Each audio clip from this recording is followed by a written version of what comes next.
दोस्तों नमस्कार। 4 PM गुजरात पर आप सभी का बहुत-बहुत स्वागत है। मैं हूं आपका दोस्त मयूर जानी। दोस्तों इस वीडियो में भी हम गुजरात संबंधित खबर पर बात करने वाले हैं।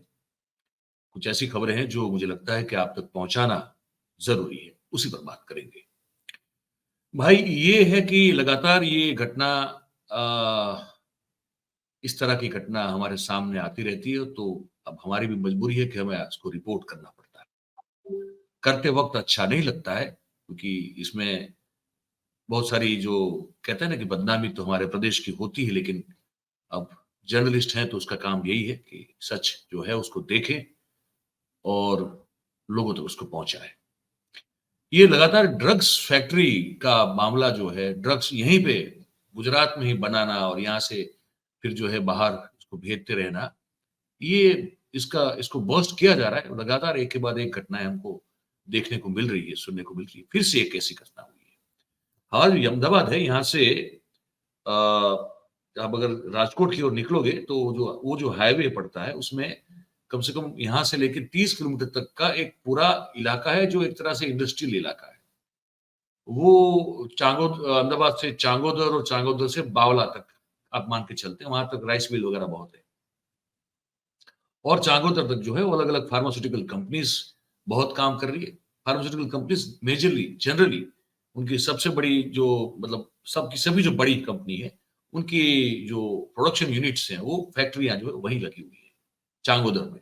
वहाँ एक कंपनी जिसका नाम है ग्लोस फार्मा। अब वो ग्लोस फार्मा पर पंजाब पुलिस ने वहाँ से आके रेड डाल दी, छापा मार दिया और बहुत सारा अवैध रूप से बनाया जा रहा जो ड्रग्स था, उसको पकड़ लिया। मैं आपको दृश्य दिखाता हूँ जो मेरे पास आए हैं छोटे उस फैक्ट्री के। इसको देखिए, मैं आपको खबर सुना रहा हूँ, इसको सुनिएगा। तो पता ये चला है कि पंजाब पुलिस और गुजरात एटीएस जो है, उसका ये संयुक्त ऑपरेशन रहा, ऐसा बताया जा रहा है। ठीक है। एक सूत्र के द्वारा जो बात जानकारी मिलती है, वो ये कह रही है कि नहीं इसमें तो पंजाब पुलिस का सीधा ऑपरेशन था, गुजरात पुलिस तो फिर बाद में हरकत में आई। अब ये भी कहा जा रहा है, पता नहीं कितना सही कितना गलत है, लेकिन कुल मिला के ये हुआ। तो चांगोदर स्थित ये जो आप दृश्य देख रहे हैं, ये ग्लोस फार्मा है, उसके संचालक जो है वो प्रतिबंधित दवा जो ड्रग है, उसके बहुत बड़े जत्थे के साथ वो पकड़े गए। अब बताया जा रहा है कि चांगोदर के पास चांचरवाड़ी एक इलाका है, वहां पे ये स्थित है ग्लोस फार्मा कंपनी। ठीक है। तो पंजाब पुलिस ने गुजरात एटीएस के अफसरों को साथ में रख के इस फार्मा कंपनी के संचालक है मनीष वशिष्ठ और रेखा वशिष्ठ, उनकी गिरफ्तारी की है। और ये बताया ये जा रहा है कि इस पूरे ड्रग स्कैम को पंजाब की जेल में बैठे हुए कुछ ड्रग माफिया है, वो संचालित कर रहे थे। ये बताया जा रहा है। ये बड़ी खतरनाक बात है। तो नशा करने के लिए कि जो टैबलेट ड्रग बनाया जाता है टैबलेट के फॉर्म में, उसका बड़ा एक सुनियोजित कारोबार जो है वो चल रहा था। अमृतसर में एक प्रिंस कुमार नाम का ड्रग पेडलर है। उसको ट्रामाडोल नाम की एक ऐसी टैबलेट जो कि नशे की टैबलेट है, उसके साथ पकड़ा गया। उसको पुलिस ने वहां पकड़ लिया था। और उस दवाई का जो जत्था है वो मेजर सिंह नाम का एक व्यक्ति गोविंदलाल साहिब जेल में रहकर, जेल का नाम भी मैं बता दूं, गोविंदवाल साहिब जेल में रहकर फोन पर सूचना देके उसको पूरा उस पूरे इस नेटवर्क को कंट्रोल करता था और सप्लाई का पूरा चेन उसने वहां बना के रखा हुआ था। तो जेल में से जब ये मेजर सिंह को दबोचा गया, उसके पास से जो मोबाइल जब्त किया गया, उसके साथ फिर पूछताछ की गई, तो फिर आकाश सिंह, गुरप्रीत सिंह और सुरजीत सिंह के नाम सामने आए। ये सब लोग जो है वो इस नशे की टेबलेट को उत्तर प्रदेश की एक और जेल है, मानसा जेल, वहां पे एक सचिन कुमार नाम का एक व्यक्ति जो सजा काट रहा था, वो उसके पास से वो लोग लेते थे। मतलब कि ये जो फैक्ट्री जो दृश्य देख रहे हैं, यहाँ जो माल बनता था वो जाता था उत्तर प्रदेश से जाता था पंजाब। ठीक है। तो ये सचिन का कुमार नाम का ये जो ड्रग माफिया है, उसने ये खुलासा किया, ये जो टैबलेट जो आपने मुझे पकड़ लिया, दबोच लिया है, तो ये टैबलेट का ये जो पूरा प्रोडक्शन है, वो अहमदाबाद में चांगोदर के करीब ये चाचरवाड़ी नाम की जो जगह है, वहां एक कंपनी बनी हुई है जिसका नाम है ग्लोस फार्मा। वो भाई साहब बनाते हैं, वो हम तक पहुंचाते हैं, हम फिर आगे जिस जिसको चाहिए उसको भेज देते हैं। ठीक है। 14,72,000 टैबलेट्स जो है नशीली इस तरह की, वो कब्जा की गई, उसको जब्त कर लिया गया पुलिस के द्वारा। और उससे पहले भी आपको पता होगा, मैंने आपको बात बताई थी कि इसी इलाके में से एक नशीले कफ सिरप की आड़ में नशे का एक प्रवाही बनाया जाता था। उसका जत्था भी वहां से ग्लोस फार्मा से, लेकिन किसी और जगह से, पर चांगोदर इलाके से ही वो पाया गया था। तो एक तो आपको ये बता रहा था। दूसरी बात हमको आपको जो बतानी थी, वो जो हमने एक अगले वीडियो में बताया था, गिफ्ट सिटी, और गिफ्ट सिटी में अब दारूबंदी की जो नीति है उसको ढील दे दी गई। आने वाले दिनों में उसका जीआर बाहर निकलेगा, अंदर बैठ के अंदर काम करने वाले लोगों को पास दिए जाएंगे, परमिट दिए जाएंगे। अब उसमें एक और सामने इंफॉर्मेशन आई है कि भाई गिफ्ट सिटी में से जिसने जो अधिकृत मुलाकाती है, जिसका पास बना होगा,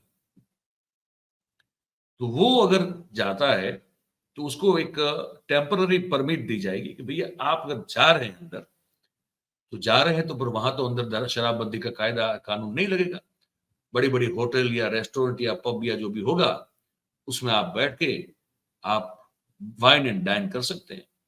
तो उनको बाहर आते वक्त भी नहीं पकड़ा जाएगा। सरकार ने ये भरोसा दिया है। ये आज की खबर मैं अभी पढ़ रहा था, तो मैं आपको बताऊं, ये मेरे पास खुली हुई खबर कि उनको पुलिस और कानूनी कार्रवाई का सामना नहीं करना पड़ेगा। चाहे गिफ्ट सिटी के बाहर जैसे वो अपने पांव रखेंगे, तो फिर वो दारूबंदी का जो कानून है वो लागू पड़ जाएगा, लेकिन इनके ऊपर नहीं पड़ेगा, क्योंकि ये अंदर परमिशन लेके गए थे और परमिशन के साथ वो फिर बाहर आ रहे हैं। तो अंदर रहते उन्होंने जो किया वो तो अंदर किया।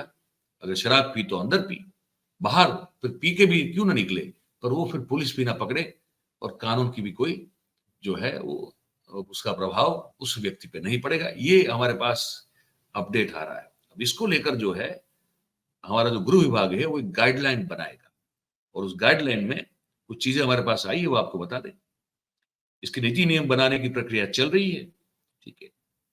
और इसमें ये भी सोचा जा रहा है कि डाल दिया जाए कि गिफ्ट सिटी के बाहर के इलाके से कोई भी व्यक्ति होटल, गिफ्ट सिटी के अंदर की होटल या रेस्टोरेंट या कोई क्लब हो, तो उसमें वो शराब नहीं पी पाएगा।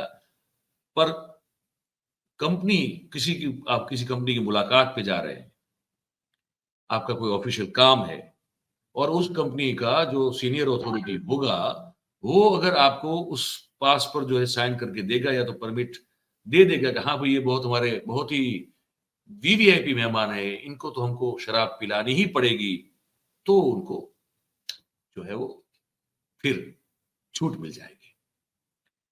ठीक है। तो एक तो ये बताना था। अच्छा, एक खबर और साथ में थी, वो भी बताना जरूरी है, गिफ्ट सिटी से जुड़ी हुई है। इतना तामझाम और बड़ी बड़ी बातें तो हो रही है, लेकिन एक खबर और आ रही है सामने कि अभी 10 लाख के आसपास, पता नहीं, सॉरी, 10 लाख के आसपास तो काम करेंगे, ये सपना है।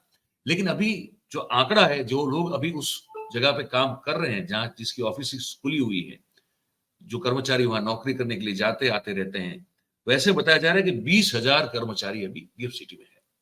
लेकिन अभी भी इनके लिए कोई ट्रांसपोर्टेशन की व्यवस्था गुजरात सरकार के द्वारा नहीं की गई है। बहुत सारी उन्होंने जो है अपनी बात तो लिखित रूप से रखी है, मौखिक रूप से भी बताई है कि कोई इंटरनल ट्रांसपोर्टेशन है ही नहीं, तो क्या करेंगे।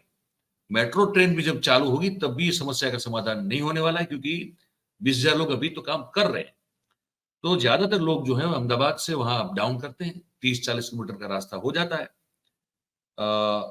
तो सरकार ने 3 बसेस जो है उसकी सुविधा खड़ी की थी, लेकिन उससे भी ये जो ट्रांसपोर्टेशन की समस्या है उसका समाधान नहीं हुआ है। तो जो बहुत ही जाजुल्यमान जो सपना एक है, जो मतलब लगता है क्या होगा, गजब होगा, लेकिन अभी वहां पे जमीनी हकीकत भी ये है। तो हम आपको बता दें। अंत में एक छोटी सी खबर बता देते हैं आपको, हमारे सामने पड़ी इसलिए। अब इसका क्या महत्व है हमको आप मत पूछिएगा, लेकिन गुजरात में पिछले 1 साल में कुत्ता काटने का जो मामला है, वो जो केसेस होते हैं उसमें 40% की वृद्धि हुई है। पता नहीं हमारे यहाँ के कुत्ते बड़े गुस्से में रहते हैं पिछले 1 साल से। और 2018 से अगर आज तक का मान ले आंकड़ा, तो 20,80,000 लोगों को हमारे यहाँ 2018 से लेकर अब तक कुत्ते काट चुके हैं। अब कोई पूछे कुत्तों को जाके कि भैया क्या तकलीफ है तुमको, हैं? क्यों इतना गुस्सा रहते हो, क्यों लोगों को काट रहे हो? शायद कुत्ता बता दे।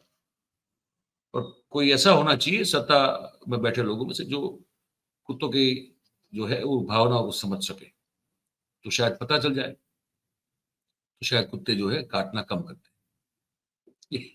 यही बताना था आपको इस वीडियो में। बात आपको जैसे भी लगी हो कमेंट करके हमको जरूर से बताइएगा। बात अगर आपको अच्छी लगे, फिर से कहता हूँ, तो कैसी लगी, आपकी जो भी राय हो, जो भी सोचते हो, कमेंट करके बताइएगा। और फिर वीडियो को लाइक कीजिएगा और इसकी लिंक को हो सके उतना शेयर कीजिएगा। और हमारा जो चैनल है उसको सब्सक्राइब कीजिएगा, अपने आसपास के लोगों से करवाइएगा। और देखिएगा अपने आसपास के कुत्ते जो हैं वो भी कहीं गुस्से में तो नहीं है, वरना राह चल रहे हो आप काट ले आपको। तो आप अपना ध्यान भी रखिएगा, हम भी रख रहे हैं, कोई गुस्सा हुआ कुत्ता जो हमको काट ना ले। बहुत बहुत धन्यवाद करते हैं आप सभी का हमारे साथ इस कार्यक्रम में जुड़ने के लिए। Thank you very much. नमस्कार।